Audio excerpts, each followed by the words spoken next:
परिमळ गेलिया ओस फुल देठी, परिमळ गेलिया ओस फुल देठी, आयुष्या शेवटी देह तैसा, घडी घडी काळ वाट याची पाहे, घडी घडी काळ वाट याची पाहे, अजून किती आहे अवकाश, हाची अनुताप घेऊनी सावध, हाची अनुताप घेऊनी सावध, काहीतरी बोध करी मना, एक तास उरला खटवांग रायासी, एक तास उरला खटवांग रायासी, भाग्यदशा कैसी प्राप्त झाली, सापडला हरी तयाला साधनी, सापडला हरी तयाला साधनी, एका जनार्दनी हरी बोला, हरिमुखी गाता हरपली चिंता,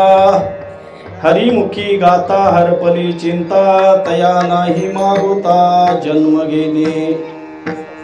असो यथामती यथावकाश या ढेंगेवाडी गावामध्ये एक दिवसीय नैमित्तिक सोहळा आहे. हरिभक्त परायण कैलासवासी बाळवांना आदमापुरे यांच्या प्रथम पुण्यस्मरण दिनानिमित्त एक दिवसीय कीर्तन आहे. आणि या सेवेसाठी निवडलेला अभंग शांतीब्रह्म एकनाथ महाराजांच्या गात्यातील हरिपाठ प्रकरणातील 6 चरणाचा अभंग आहे. वास्तविक चरण 5, पण हरिपाठाला ध्रुवपद वेगळा आहे म्हणून चरण 6 आहे. असा 6 चरणाचा अभंग शांतीब्रह्मनाथ महाराजांच्या गात्यातील आहे. नाथ महाराज या अभंगाच्या माध्यमातून तुम्हा आम्हा याचे यावत जीवाला देहाचं नश्वरत्व सांगून साधना करावी आणि ती साधना कशी फलद्रूप होती ही खटवांग राजाच्या उदाहरणादाखल महाराजांनी या ठिकाणी प्रतिपादन केलेलं आहे. हरिभक्त परायण कैलासवासी बाळवांना आदमापुरे यांच्या प्रथम पुण्यस्मरण दिनानिमित्त ही सेवा आहे. त्याने आपल्या ऐहिक जीवनामध्ये जो काय परमार्थ केला तो परमार्थ तुम्हा आम्हा सामान्य जीवाला काहीतरी बोध करून देणार असा परमार्थ केला. बरीच वर्षे आपल्या आयुष्यातील त्यांनी देवीच्या पूजेमध्ये घालवली. यथासांगपणे निष्काम वृत्तीनं ते देवीची पूजा अर्चा वगैरे केली. आणि त्यातच गुरुवर्य श्यामगिरी महाराजांच्या मार्गदर्शनाखाली या ठिकाणी वारकरी संप्रदायाला चालना दिली. गुरुवर्य श्यामगिरी महाराज या ठिकाणी नित्य असायचे. आता इथल्या लोकांना ते काय सांगायची गरज नाही. आणि खरोखर या गावामध्ये परमार्थ रुजवला असेल तर गुरुवर्य श्यामगिरी महाराज आणि बाळवांना. आणि असे परमार्थी कार्य करणारे अण्णा गेल्या वर्षी याच दिवशी याच तिथीला आपल्यातून निघून गेले. त्याला आज 1 वर्ष पूर्ण झालं. आणि हे प्रथम पुण्यस्मरण दिनाची सेवा त्यांच्या कुटुंबियांनी आयोजित केलेली आहे. आणि त्या सेवेसाठी मी कुंडलीला सुद्धा म्हणालतो कोणतरी मोठा कीर्तनकार सांगूया टाळकरी वगैरे जमणार. कुंडली म्हणला काही नाही, तुम्हीच करायचं चालू वर्षी. त्यात मी नाही वय म्हणायला लागलो म्हणून कुंडलीनं बापूला आणि बापूंनी मला फोन केला नाही का म्हणता. असो या सेवेसाठी जो अभंग आहे तो शांतीब्रह्म एकनाथ महाराजांच्या गात्यातील अभंग आहे. वास्तविक पुण्यतिथीचं कीर्तन म्हणलं की आपले कायमचे अभंग बरेचसे ठरलेले आहेत. आणि कायमचा कीर्तनकार तोच, टाळकरी तेच, श्रोते तेच आणि रोज तेच तेच होते म्हणून थोडासा बदल व्हावा. निदान विचार तेच जरी असले तरी अभंग तरी बदल घेतला होता एवढं तरी म्हणायला असावं. ह्याच हेतून या ठिकाणी हा अभंग निवडलेला आहे. तुम्ही आम्ही सर्व याची यावत जीवाचा विचार केला तर देख मनुष्य जात सकळ स्वभावताच भजन शिळ म्हणलेला. मनुष्य जीवाचा स्वभावच भजन करणं आहे. आणि फक्त ते भजन करत असताना ते भजन कशासाठी करायचं हे मनुष्य जीवाला नेमकं कळालेलं नाही, कळवून घेतलेलं नाही. साधना तुम्ही आम्ही सर्वच जण करतो नाही असं नाही, पण ती साधना कशी असावी, त्या साधनेचं फल काय प्राप्त होतं याचा कधीही विचार आपण केलेला नाही. वास्तविक परमार्थ फलाकडनं पावा महाराज आम्हाला कायम सांगतात. मग या अभंगाच्या माध्यमातून शांती ब्रह्म तुम्हा आम्हाला जो संदेश देतात, महाराज म्हणतात, परिमळ गेली या ओस फूल देठी आयुष्या शेवटी देह तैसा. झाडाला फूल आहे आणि त्या फुलाचा सुगंध संपलेला आहे. ज्यावेळी त्या फुलातील सुगंध संपलेला असतो त्यावेळी जी फुलाची अवस्था झालेली असते, आयुष्या शेवटी देह तैसा. आयुष्य संपत आल्यानंतर आयुष्याच्या शेवटी देहाची ती अवस्था होते महाराज म्हणतात. आणि त्यावेळी काळ वाट बघत बसलेला असतो आयुष्य संपायची. घडी घडी काळ वाट याची पाहे, अजूनही किती आहे अवकाश. काळ सतत वाट बघत बसलेला आहे, किती वेळ उरलाय, वेळ संपली की उचलणार आहे काळ. आणि महाराज म्हणतात याचा अनुताप जीवाला व्हायला पाहिजे. हाची अनुताप घेऊन सावध, काहीतरी बोध करी म्हणा. हे शरीर जाणार आहे, नश्वर आहे, हे काळाचं खाद्य आहे आणि याचा अनुताप जीवाला व्हावा महाराज. आणि अनुताप होऊन मनाला काहीतरी बोध करून घेतला पाहिजे. पुढे महाराज म्हणतात, एक तास उरला खटवांग रायासी. एक तास फक्त खटवांग राजाला उरलेला होता. तेवढ्या वेळातच त्यानं आपलं संपूर्ण परमार्थी कार्याला देह झिजवून मुक्त झाला तो खटवांग राजा तेवढ्या वेळेमध्ये. नाथ बाबा म्हणतात, सापडला हरी तयाला साधनी. त्यानं जी साधना केली तेवढ्या साधनेमध्ये त्याला तो परब्रह्म परमात्मा सापडला. आणि तो तुम्हा आम्हाला सुद्धा सापडल्याशिवाय राहणार नाही. पण तद्वत आपली साधना होणं अत्यंतिक गरजेचं आहे. एका जनार्दनी हरी बोला. सगळ्यांनी त्या भगवंताचं नामस्मरण करा. आणि मग ध्रुवपदामध्ये महाराजांनी सांगितलंय, हरिमुखी गाता हरपली चिंता, तया नाही मागुता जन्म घेणे. या जन्मवनाच्या फेऱ्यामध्ये जे तुम्ही आम्ही अडकलोय, त्या फेऱ्यातून जर सुटायचं असेल तर भगवंताचं नामस्मरण नित्य करणं अत्यंतिक गरजेचं आहे. विठोबा असो, यथामती यथावकाश अभंगाचा थोडक्यात भावार्थ आपण पाहिलाय. शांती ब्रह्मनाथ महाराजांना नेमकं अभंगातून काय सांगायचं ते आपल्या सर्वांच्या लक्षात आलेलं आहे. पांडुरंगा करू प्रथम नमन, दुसरे चरण संतांसिया त्यांच्या कृपादानी कथेचा विस्तारू. बाबाजी सद्गुरुदास तुका महायोग पीठे तटे भीमरथ्यम वरम पुंडरिकाय दातु मुनींद्री. समागत्य तिष्ठन्तमानंद कंदम परब्रह्मलिंगम भजे पांडुरंगम. मस्तक हे पायावरी या वारकरी संतांच्या मजरदयी सद्गुरु जेनी तारिलो हा संसार पुरू. म्हणून विशेष त्यादरू विवेकावरी. असो, तुम्ही आम्ही सर्व याची यावत जीव जन्माला आल्यापासून मरेपर्यंत धडपड जी चालली आहे ती सुखासाठी चालली आहे. जे सुख प्राप्त करण्यासाठी तुमची आमची धडपड चाललेली आहे. सर्व याचे यावत जीवाचा विचार केला तर सर्वांना सुख पाहिजे आणि दुःख नको आहे. मजलागी दुःख व्हावे ऐसे कोणी भावे ना जीवे. कुणालाही वाटत नाही की मला दुःख व्हावं. मग मुंगीपासून ब्रह्मदेवापर्यंत सर्व जीवाचा विचार केला तर सर्वांना सुखाची इच्छा आहे. इच्छा सुखाची आहे, दुःख नको आहे, पण सुख मात्र प्राप्त होत नाही. का प्राप्त होत नाही तर मी नेहमी सांगतो, ज्या ठिकाणी सुख आहे ते ठिकाण आम्ही विसरलोय आणि ज्या ठिकाणी सुख नाही त्या ठिकाणी आम्ही सुख शोधायला आलो आणि त्यामुळे आमची फसगत झाली या. आणि मग किती जरी आम्ही प्रयत्न केला तरी आपल्याला सुख प्राप्त होत नाही. मग सुख जर प्राप्त व्हावं असं वाटत असेल तर संत महात्म्यांनी तुम्हा आम्हाला सांगितलेलं सुखाचं ठिकाण आपल्याला प्राप्त करून घेणं अत्यंत गरजेचं. सुख सुख सुख सुख म्हणजे कुठं आहे?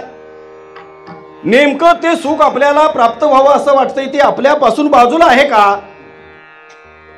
नित्य महाराज आम्हाला कायम सांगतात की सुख हे आपलं स्वरूप आहे, पण त्या स्वरूपापर्यंत आम्ही जायला तयार नाही. इतरत्र बाहेर विषयामध्ये तुम्ही आम्ही सुख शोधायला हवं. ज्ञानोबराय सांगतात, विषयाचे समसुख वेगळाची बाहुली, अब्राची सावली जाईल या. कितीतरी उदाहरणं तुम्हा आम्हाला महाराजांनी दिलेली आहेत. ज्या संसारामध्ये ज्या प्रपंचामध्ये तुम्ही आम्ही सुख शोधतो त्या प्रपंचाचं स्वरूप सांगत असताना संसार दुःखरूप आहे म्हणून सांगले. दुःख बांधवडी आहे हा संसार, सुखाचा विचार नाही कोठे. या संसारामध्ये सुखाचा विचारच करायचा नाही. ज्ञानोबराय तरी म्हणतात, ज्या मृत्यू लोकामध्ये तुम्ही आम्ही जन्माला आलेलो आहे, मृत्यू लोकी सुखाची कहाणी ऐकी जेल कौनाचे श्रवणी, कैशी सुख निद्रा अंतरुणी इंगळाच्या.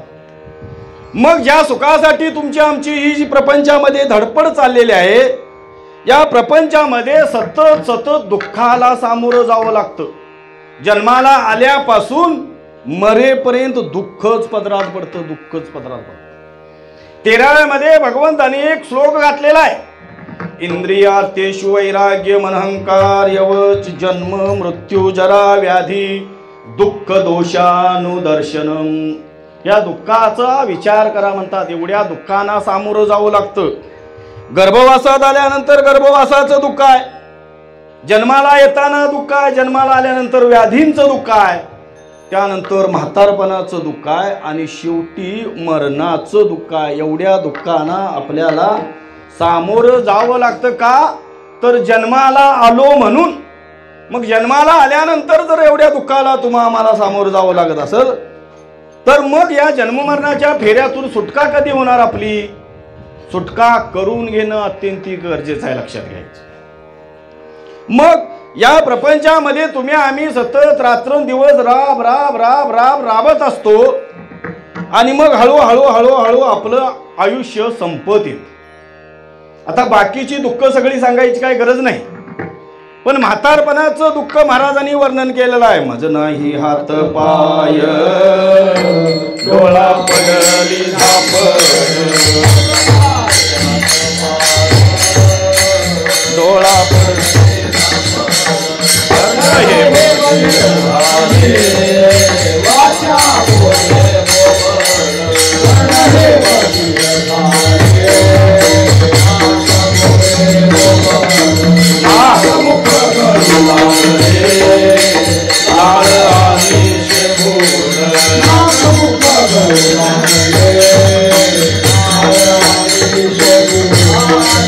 परिगती झाली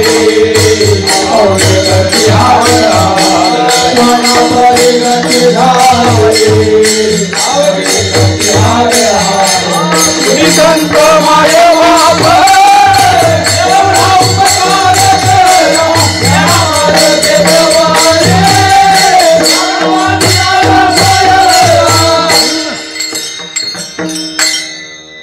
मज नाही हातपाय डोळा पडली झापड, कर्ण हे बधीर झाले वाचा बोले बोबड, नाक मुख गळू लागले लाळ आणि शिंबूड, स्वाना परिगती झाली अवघी करती हाडहाड. ज्या सुखाच्या इच्छेनं आपण एवढं प्रपंचामध्ये राबत असतो आणि हळूहळू आपली इंद्रिय गलित गात्र होत जातात. म्हातारपण येतं आणि म्हातारपणी आपण अंतरुणाला खेळलेला असतो त्यावेळी महाराजांनी वर्णन केलंय काय अवस्था आहे हो त्यावेळची. ज्या बायको बरोबर एवढा प्रपंच केलेला असतो ती बायको म्हातारा गाढव म्हणते. बाईल मने कर मरता तरी बर नासी अले घर थुंकूया. मुलं बाळ आपल्याला बघायला तर तयार नसता जोपर्यंत मिळवत होतो तोपर्यंत. जोवरी चळन गा तोवरी म्हणती माझा. मानिती लहान थोर देह सुखाची काजा इंद्रिय मावळली आला बागोलाचा. एकदा इंद्रिय मावळली की मग नातवाजनी खेळवायला तो बागोल आहे व कोपऱ्यात म्हणतात. ऐशी दशा येईल पुढे म्हणतात ज्ञानोबराय. आता हसू येतं आम्हाला आपण ही अवस्था आपल्यावर येणार आहे त्याच्या अगोदर आत्मज्ञान प्राप्त करा म्हणतात ज्ञानोबराय. ही ऐशी दशा येईल पुढे तै मन होईल वेळे तव चिंतूनी ठेवी चोकडे आत्मज्ञान. मग ही अवस्था म्हातारपणाची येते आणि मग त्यावेळी केलं काय आणि झालं काय असं वाटतं. ज्या बायका मुलांच्यासाठी धन दौलत वगैरे सगळं काही मिळवून ठेवलेलं असतं आणि आपल्याला जेव्हा कधी वाटतील वाट बघायची वेळ येते ही अवस्था म्हातारपणाची आहे. आणि मग या अवस्थेत आपलं काहीही चालत नाही. मग तेथे न चले काही राहील ठाईच्या ठाई पुढे संचित जाईल ग्वाही तुका म्हणे तै यमातन्या. शेवटच्या अवस्थेवर अंतुरणावर पडलेला असताना मरणाची वाट बघत बसावं लागतं. आणि मग ज्या अवस्थेमध्ये आपण असतो त्यावेळी नाथ महाराजांनी पहिल्या चरणामध्ये अवस्थेचं वर्णन केले.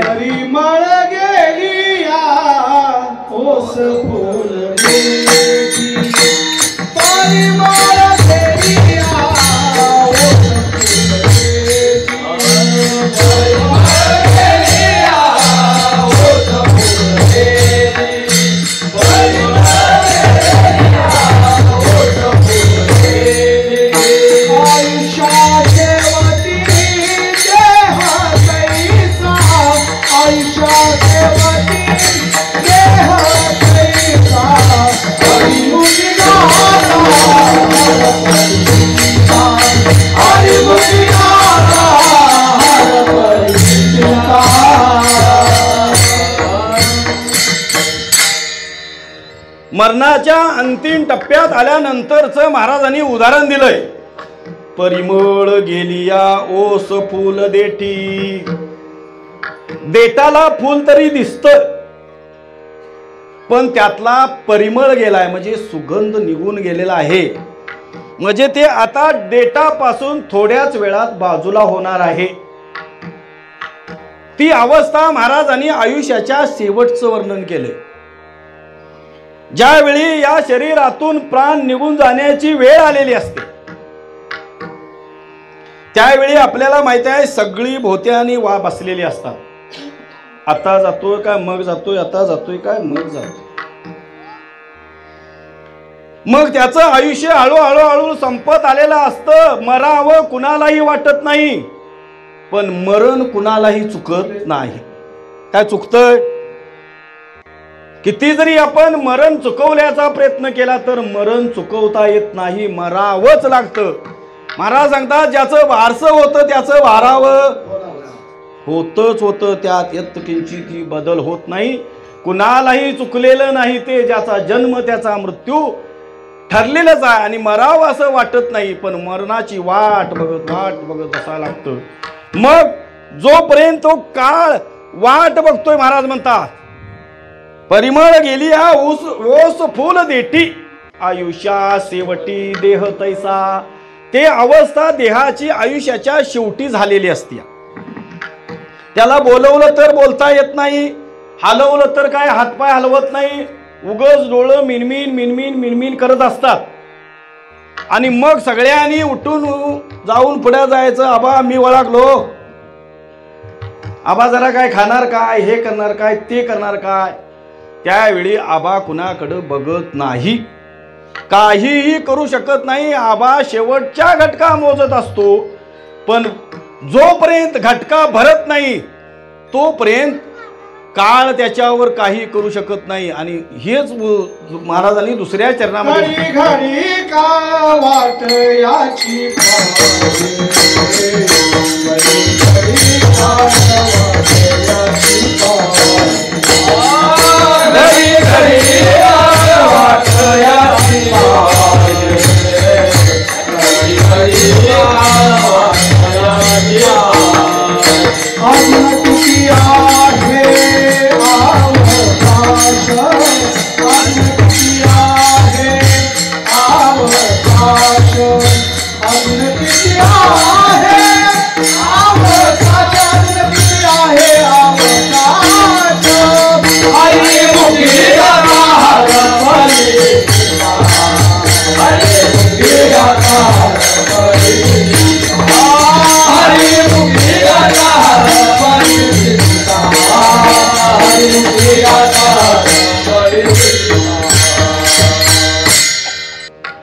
महाराज म्हणतात घडी घडी काळ वाट याची पाहे.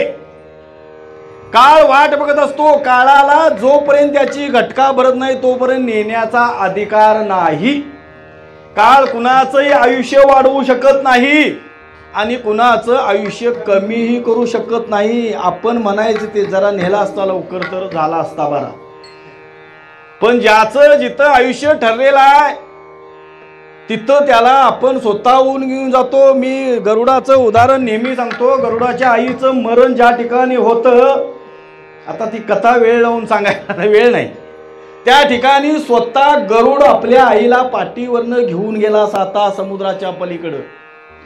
म्हणजे ज्याचं जिथं मरण ठरलेलं आहे, ज्या दिवशी आहे, ज्या वेळेला आहे, त्यात बदल कुणालाही करता येत नाही. म्हणून काळ वाट बघत बसलाय. आम्ही म्हणतोय आता मरल मग मरल, आम्ही सुद्धा वाट बघत बसलेला असतोय. म्हातारपणी एखाद्याचा आता संपलेला आहे असं वाटतं आपल्याला, आणि एकदा मेला म्हणजे आम्ही रिकामं झालो म्हणून वाट बघत असतोय. पण त्याची घटका जोपर्यंत भरत नाही तोपर्यंत तो त्या अवस्थेत पडून राहिलेला असतो. काळ सुद्धा वाट बघतो, कारण ते खाद्य कसं आहे, काळाचं आहे. देह हे काळाचे धन कुबेराचे, तेथे माणुषाचे तेथे माणुषाचे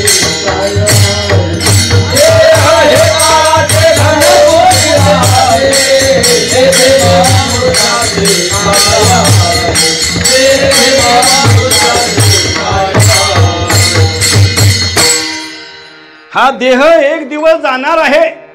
देह जाईल जाईल यासी काळोबा खाईल.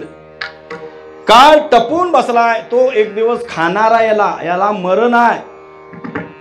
याचा स्वभावता नाश आहे, परता नाश आहे आणि आश्रय नाश आहे. 3 नाश सांगितलं शास्त्रानं. स्थूलदेहाचा स्वभाव नाश आहे. 3 शरीर सांगितली. सूक्ष्म शरीराचा आश्रय नाश आहे आणि कारण शरीराचा परता नाश आहे. हे स्थूल शरीर जे आहे ते पंचमहाभूतांचा आहे. पंचभूतांचा गोंधळ. हा जो स्थूल शरीर जे आहे ते पंचभूतांचा आहे.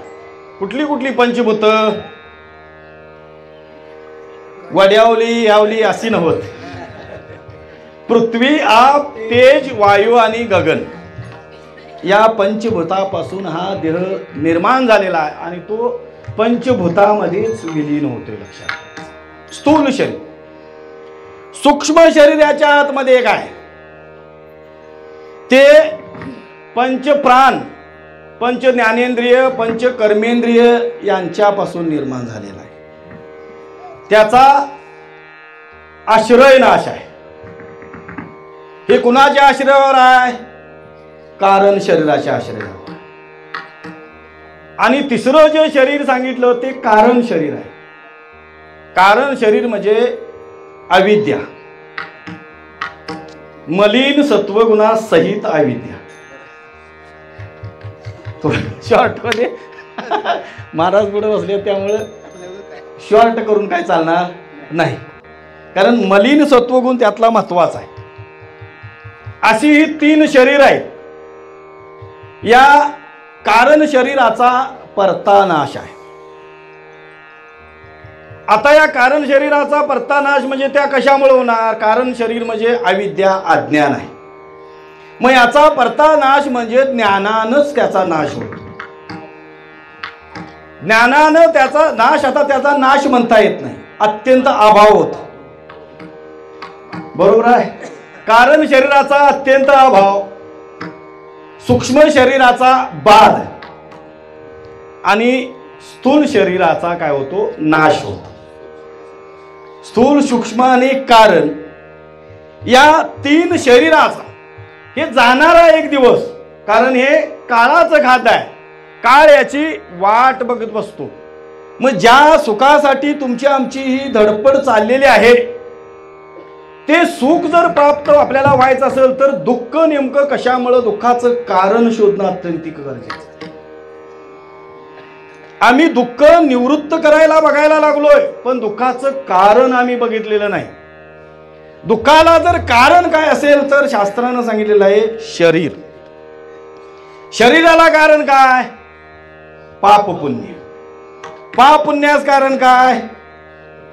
राग द्वेष. राग द्वेषास कारण काय? अनुकूल प्रतिकूल ज्ञान. अनुकूल प्रतिकूल ज्ञानास कारण काय?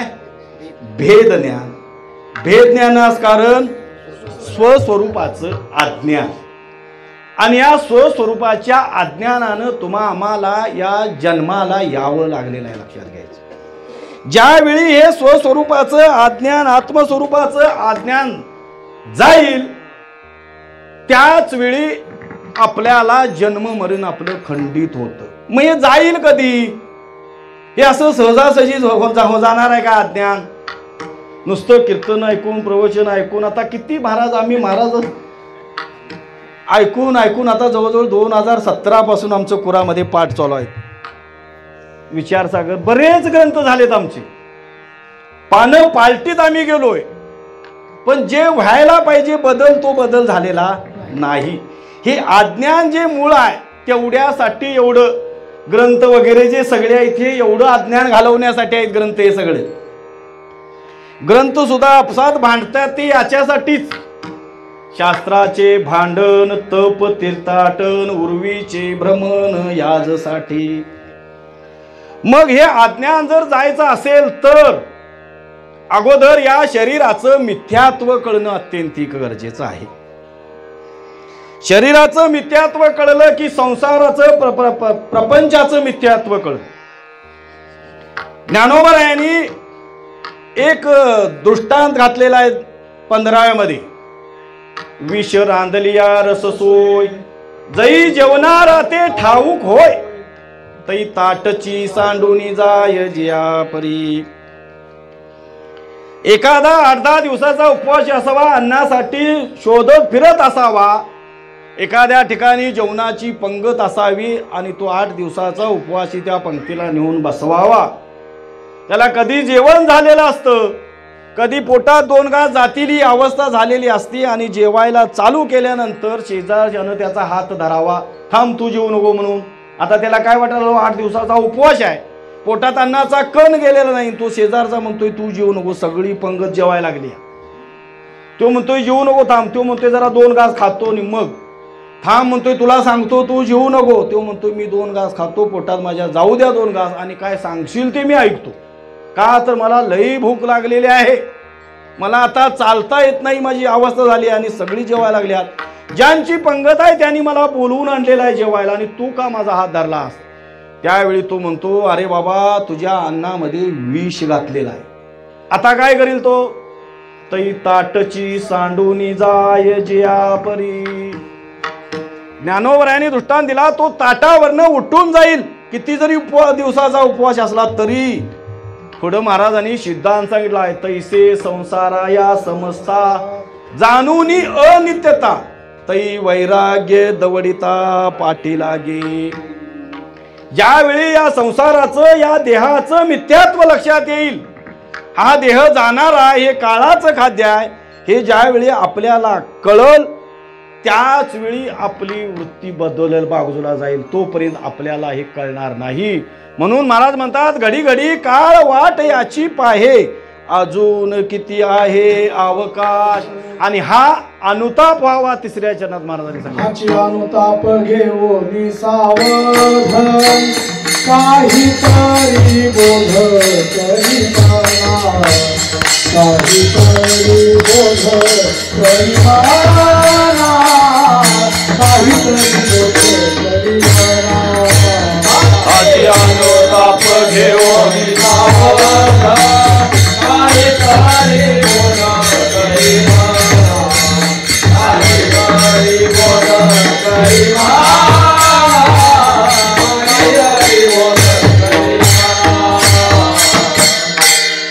महाराज म्हणतात हाची अनुताप घेऊन सावध व्हा म्हणतात.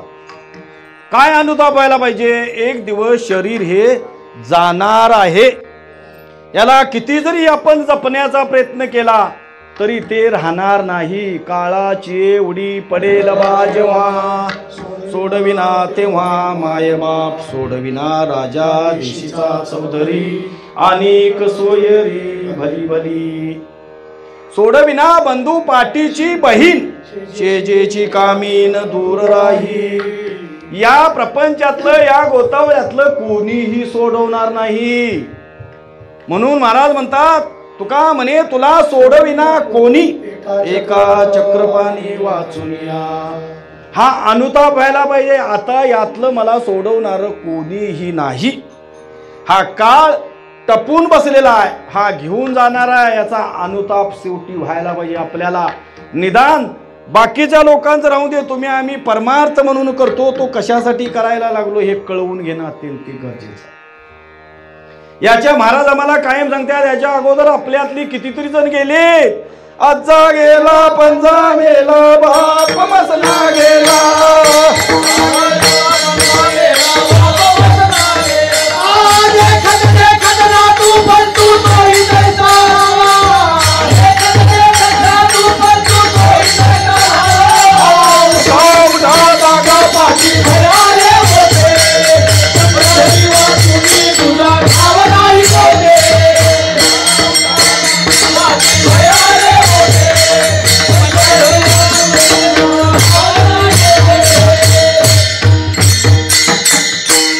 कितीतरी जण आपल्या कुटुंबातली अगोदरची गेलेले आहेत.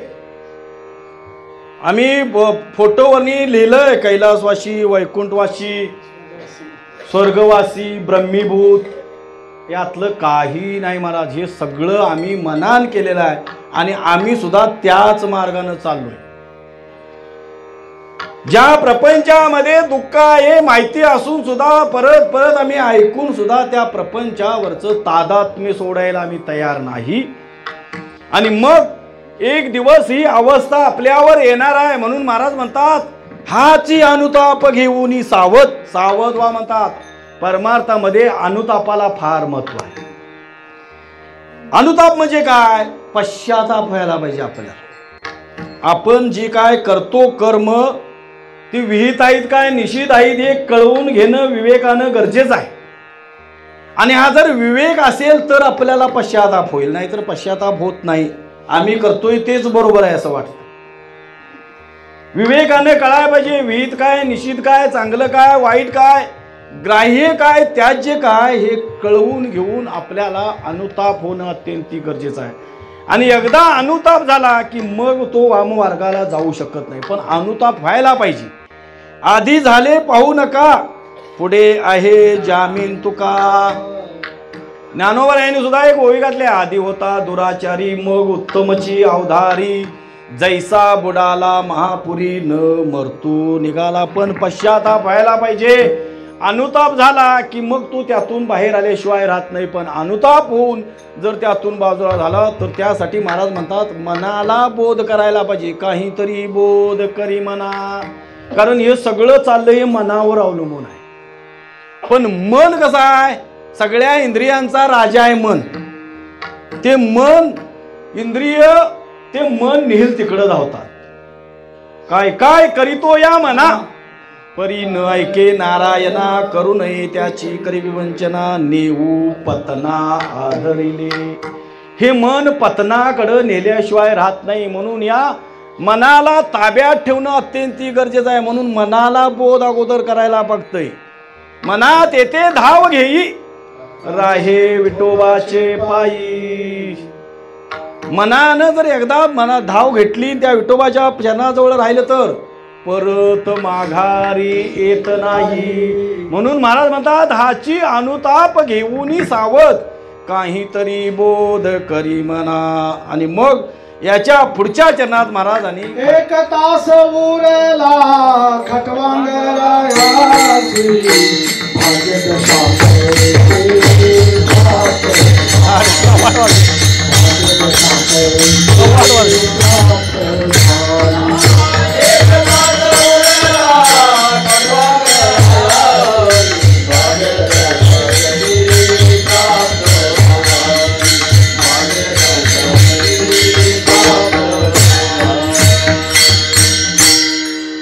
यथामती यथावकाश 3 चरणाचा थोडक्यात भावार्थ झालाय.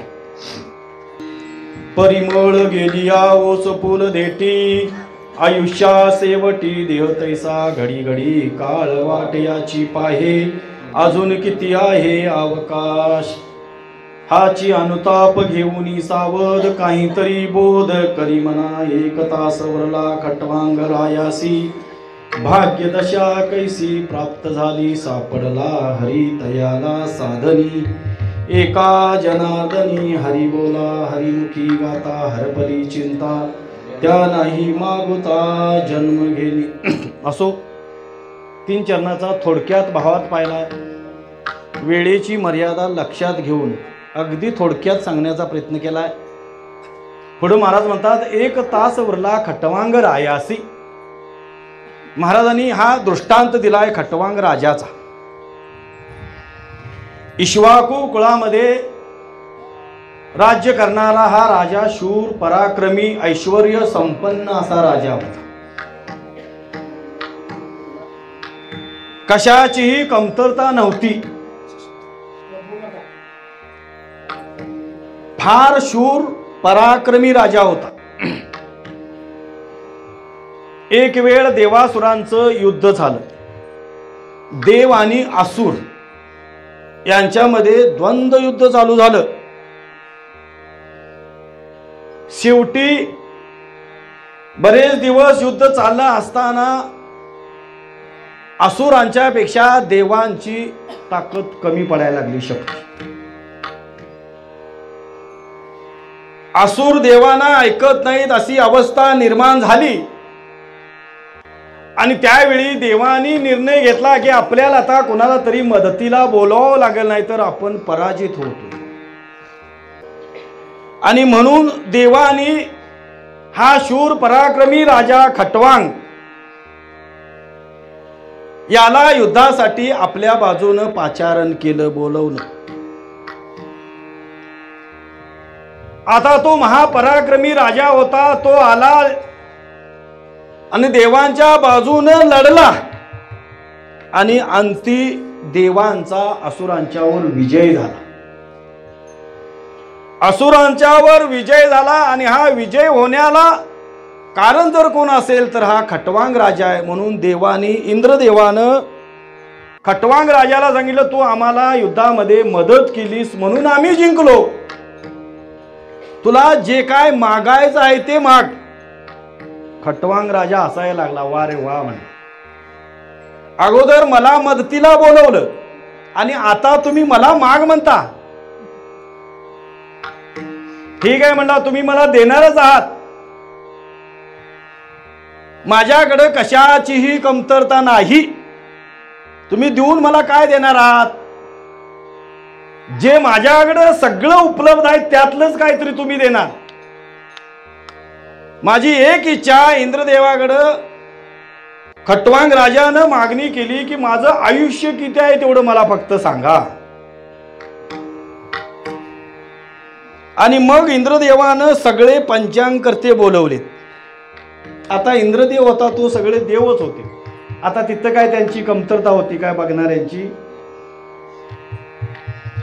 आणि त्या पंचांगकर्त्यांनी खटवांग राजाला सांगितलं की तुझं 1 तास फक्त उरलेला आहे.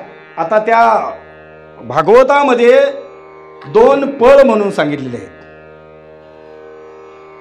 एवढं तुझ्याकडे आयुष्य शिल्लक राहिलेलं आहे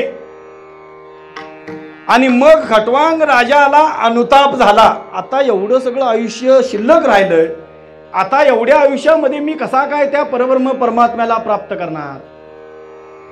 पण तो राजाच तसा होता, सामान्य नव्हता. रामाच्या कुळातील राजा होता तो. राजानं लगेच पृथ्वीवर आला. जेवढं जे काय ऐश्वर्य होतं ते संपूर्ण ऐश्वर्य दान देऊन टाकलं, काहीही शिल्लक ठेवलं नाही. कारण त्याला अनुताप झालेला होता.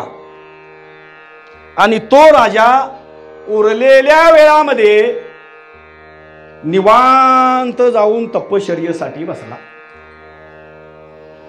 एवढी साधना केली की त्या उरलेल्या एका तासामध्ये तो मुक्त झाला. एक तास उरला खटवांग रायासी, भाग्यदशा कैसी प्राप्त झाली.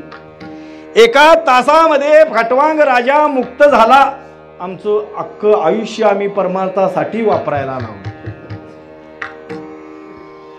परीक्षिती राजा 7 दिवसामध्ये मुक्त झालेला होता. कितीतरी उदाहरणं आपल्याला पाहायला मिळतील.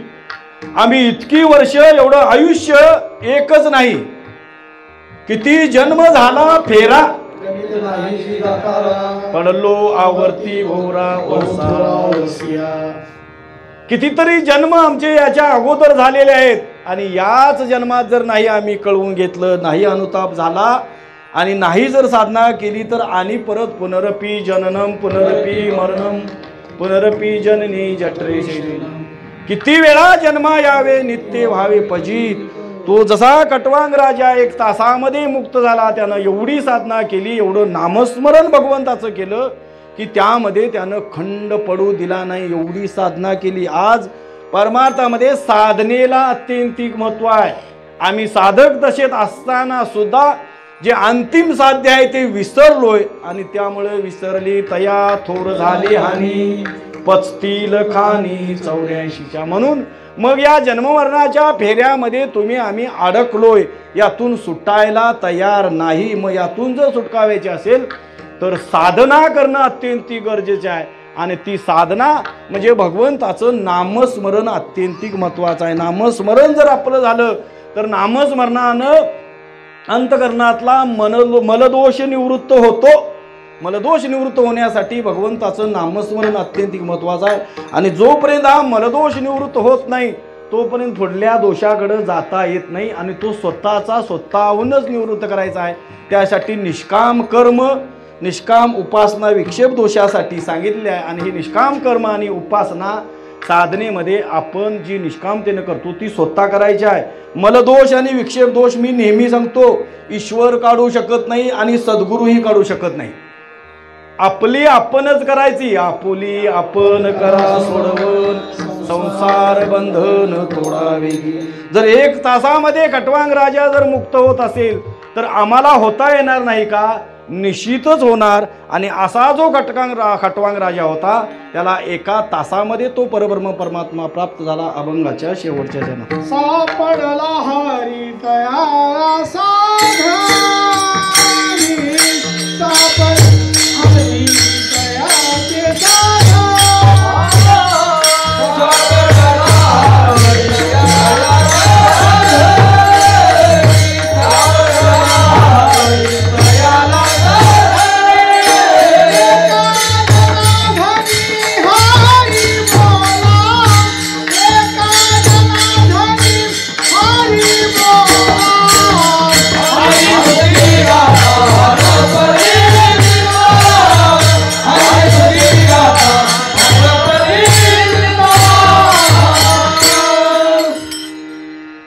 शांती ब्रह्मनाथ महाराज सांगतात, सापडला हरी तयाला साधनी. त्या खटवांग राजानं जी साधना केली अति उच्च कोटीची साधना केली आणि त्या साधनेनं तो परब्रह्म परमात्मा त्याला प्राप्त झाला. एका जनार्दनी हरी बोला. म्हणून साधक दशेत असताना साधना महत्वाची आहे. आणि जे परमार्थासाठी आपल्याला जे काय आचार विचार सांगितलेले आहेत जी काय आपण निवडणुकीमध्ये आचारसंहिता जशी असते तशी परमार्थामध्ये आपल्याला आचारसंहिता अत्यंतिक महत्वाची आहे. आणि आचारसंहिता आपल्याकडनं कधी घडेल? आपल्याकडं विचारसंहिता असेल तरच. विचारसंहिता नसेल तर आचारसंहिता घडत नाही. तुकोबरायांचा एक अभंग आहे, साधकाची दशा उदास असावी, उपाधी नसावी अंतर्बाह्य, लोलुपता काय निद्रे ते जिनावे, भोजन करावे परिमित, एकांती लोकांती स्त्रियांशी भाषण, प्राण गेल्या जाण करू नये. तुका म्हणे ऐशा साधनी जोर आहे, तोची ज्ञान लाहे गुरु कृपे. अशी साधना साधकाची घडणं अत्यंत गरजेचं आहे. आणि ती साधना खटवांग राजानं केली आणि त्याला तो परब्रह्म परमात्मा प्राप्त झाला. म्हणून महाराज म्हणतात, हरिमुखी गाता हरपली चिंता, त्या नाही मागुता जन्म घेणं. भगवंताचं नामस्मरण नाथ महाराजांच्या हरिपाठातील अभंग आहे. आणि हरिपाठाचं ध्रुवपद आहे, हरिमुखी गाता हरपली चिंता, त्या नाही मागोता जन्म घेणे. ज्या जन्म मरणाच्या फेऱ्यामध्ये तुम्ही आम्ही अडकलेलो आहे, तुकोबराय म्हणतात, किती या काळाचा सोसावा ओळसा, लागला सरिसा पाठोपाठी. सतत प्रत्येक जन्मामध्ये हा काळ आपल्या पाठी लागलेला आहे. आणि यातून जर सोडवायचं असेल तर त्याला प्राप्त करून घेतल्याशिवाय पर्याय नाही. म्हणून महाराज म्हणतात, लक्ष 84ची करा सोडवण, रिघाया शरण पांडुरंगा. त्या पांडुरंगाला शरण जाऊन जर ही 84 लाख योनीमध्ये जे तुम्ही आम्ही अडकलेलो आहे जन्ममरणाच्या फेऱ्यामध्ये, यातून जर सुटायचं असेल तर भगवंताचं नामस्मरण अत्यंतिक गरजेचं आहे. कारण या नामस्मरणानं कितीतरी जणांचा उद्धार झाला आहे. नाम चांगले चांगले भगवंताच्या नामानं कपिकुळाचा उद्धार झाला, राक्षस कुळी मुक्त झाली. तुम्ही आम्ही तरी मनुष्य जीव आहोत, निश्चितच मुक्त होणार. कारण तरले तरती हा भरवसा, नामधारकाचा ठसा. भगवंताच्या नामानं तरला नाही असं कोण नाही. तुकोबराय सांगतात, नामे तरला नाही कोण, ऐसा द्यावा निवडून सांगा विनवितो तुम्हासी, संत महंत सिद्ध ऋषी. भगवंताच्या नामानं जर पाण्यावर दगड तरत असतील तर तुम्ही आम्ही तरणार नाही का? निश्चितच तरणार. म्हणून भगवंताच्या नामस्मरणाची ही जी साधना आहे ती तुमच्या आमच्याकडून घडणं अत्यंत गरजेचं आहे. आणि ज्यांच्या पुण्यस्मरण दिनानिमित्त या ठिकाणी ही जी कीर्तन सेवा आयोजित केली आहे, त्या बाळवानांचं जे कार्य होतं ते तसं अलौकिक कार्य होतं. त्यांनी आपल्या आयुष्यामध्ये त्या भगवंताची इतकी सेवा केली त्यांनी. आणि ती सेवा करत असताना, पूजा अर्चा करत असताना कुठल्याही प्रकारची इच्छा मनामध्ये कामना बाळगली नव्हती. मला या सेवेच्या प्रीतेत काहीतरी मिळावं अशी अपेक्षा न बाळगता निष्कामतेनं त्याने ती सेवा केली. आणि तीच कर्म त्यांचे चिरंजीव आता पुढं अव्याहतपणे करत नाहीत. आणि अशी साधना जर आपल्याकडून घडली तर निश्चितच या जन्ममरणाच्या फेऱ्यातून आपल्याला सुटता येतं. म्हणून हरिमुखी गाता हरपली चिंता, तया नाही मागुता जन्म घेणे. ज्ञानेश्वर माऊली महाराज, ज्ञानेश्वर माऊली महाराज, ज्ञानेश्वर ज्ञानेश्वर ज्ञानेश्वर माऊली महाराज, ज्ञानेश्वर ज्ञानेश्वर महाराज, ज्ञानेश्वर माऊली